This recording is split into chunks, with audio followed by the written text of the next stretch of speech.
30,000 கோடி விவகாரத்தில் சிக்கப்போகும் உதயநிதி, செக் வைக்கும் முதலமைச்சர் விஜய், ஆதாரங்கள் திரட்டப்பட்டதால் பரபரக்கும் அறிவாலயம். வணக்கம் நண்பர்களே.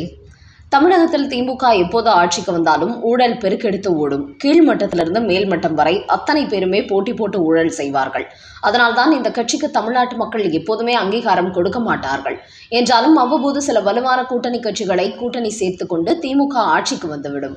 அப்படித்தான் கடந்த 2021 சட்டமன்ற தேர்தலில் தமிழ்நாட்டில் சரியான எதிர்க்கட்சி இல்லாததால் வலுவான கூட்டணி அமைத்து வெற்றி பெற்றுவிட்டார் மு.க.ஸ்டாலின்.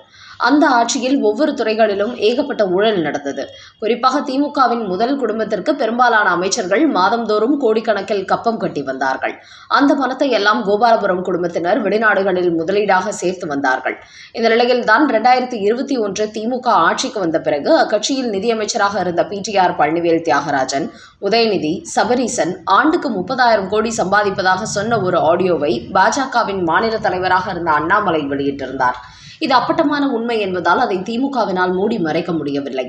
இப்படி தனது குடும்ப கொள்ளை ரகசியத்தை அவர் வெளியிட்டதால் நிதியமைச்சர் பதவியிலிருந்து PTRஐ தூக்கி அடித்தார் மு.க.ஸ்டாலின். இந்த நிலையில் தற்போது மீண்டும் அந்த விவகாரம் விஸ்வரூபம் எடுத்திருக்கிறது. இப்படி ஆண்டுக்கு 30,000 கோடியை உதயநிதி எப்படி வெளியே எடுத்திருக்கிறார் என்பது குறித்த ரகசியத்தை தமிழக வெற்றிக் கழகம் தற்போது கையில் எடுத்துவிட்டது. இதனால் அடுத்தபடியாக உதயநிதி ஸ்டாலினுக்கு மிகப்பெரிய அளவில் முதலமைச்சர் விஜய் செக் வைப்பார் என்பது தெரிய வந்திருக்கிறது. இதுகுறித்து நேற்று சட்டசபையில் நடந்த விவாதத்தில் உங்களுடைய ஆட்சியில் பார்ட்டி ஃபண்ட் இல்லை என்று உங்களால் சொல்ல முடியுமா? அப்படி இல்லை என்றால் எதற்காக உங்கள் மீது இத்தனை வழக்குகள் பதிவு செய்யப்பட்டுள்ளது என்று தமிழக வெற்றிக் கழகத்தினர் பேசினார்கள். குறிப்பாக அமைச்சர் நிர்மல்குமார் சட்டசபையில் பேசும்போது ஒரு குறிப்பிட்ட குடும்பம் மட்டும் சுமார் 30,000 கோடி ரூபாய் எடுத்திருப்பது தெரிய வந்திருக்கிறது. இதற்கான அனைத்து ஆதாரங்களும் தற்போது எங்களிடம் சிக்கி இருக்கிறது. இந்த உண்மையை ஏற்கனவே உங்களது அமைச்சர் PTR பழனிவேல் தியாகராஜனை கூறியிருந்த நிலையில் தற்போது அந்த ஆதாரங்கள் எங்களிடத்தில் சிக்கிவிட்டது.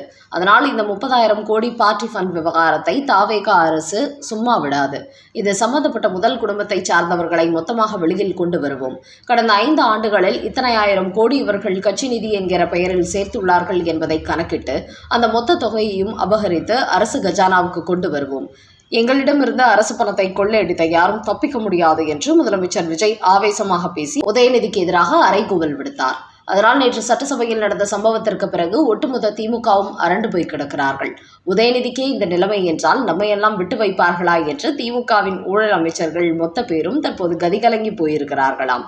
அந்த வகையில் கடந்த 1 மாத காலம் அடக்கி வாசித்த முதலமைச்சர் விஜய் தற்போது அடித்து ஆடத் தொடங்கிவிட்டதால் இனிமேல் திமுகவிற்கு சிக்கல் மேல் சிக்கல் வர தொடங்கிவிடும் என்பது தெரிய வந்துள்ளது. அடுத்த செய்தி. ராஜினாமா செய்த 4 MLAக்களுக்கு அதிர்ச்சி கொடுத்த விஜய், இடைத்தேர்தலில் போட்டியிட வாய்ப்பில்லை. 2026 சட்டமன்ற தேர்தலில் 108 தொகுதிகளில் வெற்றி பெற்ற விஜய் ஆட்சி அமைக்க 118 தொகுதிகள் தேவை என்பதால் திமுக கூட்டணியில் இருந்த காங்கிரஸ் உள்ளிட்ட கட்சிகளிடத்தில் ஆதரவு கேட்டார். அப்போது காங்கிரஸ் கட்சி முதல் ஆளாக தமிழக வெற்றிக் கழகத்தை ஆதரவு கொடுத்தது.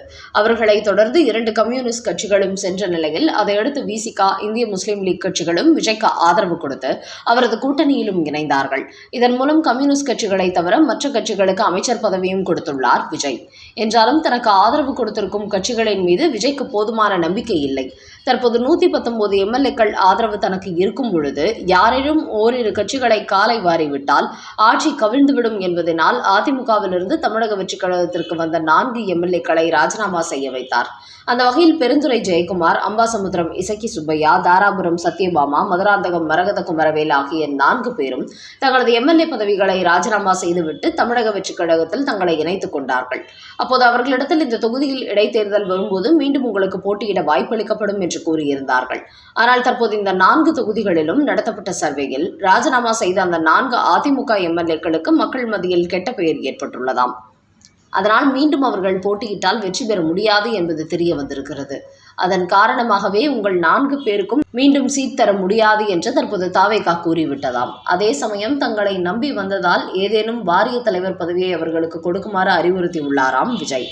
இதன் காரணமாக தங்களது MLA பதவியை ராஜினாமா செய்த இந்த 4 பேருக்கும் எப்படியாவது தங்களுக்கு மீண்டும் போட்டியிட வாய்ப்பு தர வேண்டும் என்று தங்களை அழைத்து வந்த அமைச்சர்கள் செங்கோட்டையன், ஆதவ் அர்ஜுனா ஆகியோரிடத்தில் வாக்குவாதத்தில் ஈடுபட்டு வருவதாக தகவல்கள் வெளியாகியுள்ளன.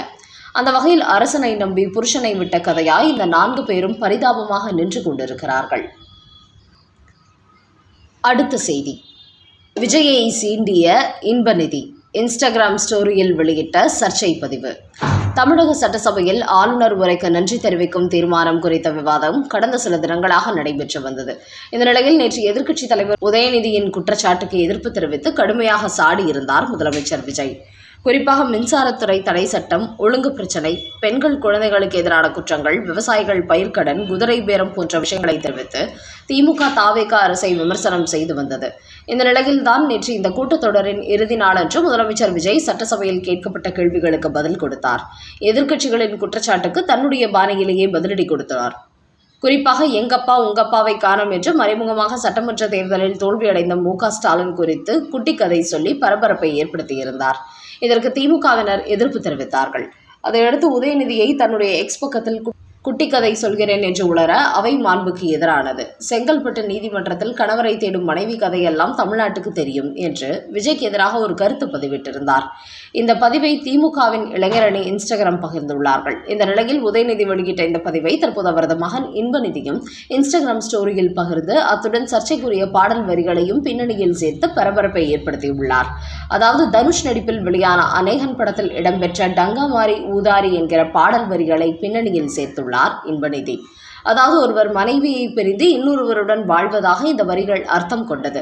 அதனால் இன்பநிதியின் இந்த இன்ஸ்டாகிராம் ஸ்டோரிக்கு தாவேகா தொண்டர்கள் கடுமையான கண்டனங்களை பதிவு செய்து வருகிறார்கள். அதோடு சட்டசபையில் முதலமைச்சர் விஜய் பேசிய நிலையில் அங்கு அவருக்கு பதிலடி கொடுக்க முடியாமல் வெளியில் வந்து சோசியல் மீடியாவில் கதறுவது எப்படிப்பட்ட அரசியல் என்று திமுகவை கடுமையானபடி விமர்சனம் செய்து வருகிறார்கள். மேலும் இன்பநிதி போட்டுள்ள இந்த பதிவானது 24 மணி நேரத்தில் தானாக மறைந்துவிடும். அப்படிப்பட்ட ஒரு பதிவை தான் போட்டுள்ளார் என்பது குறிப்பிடத்தக்கது.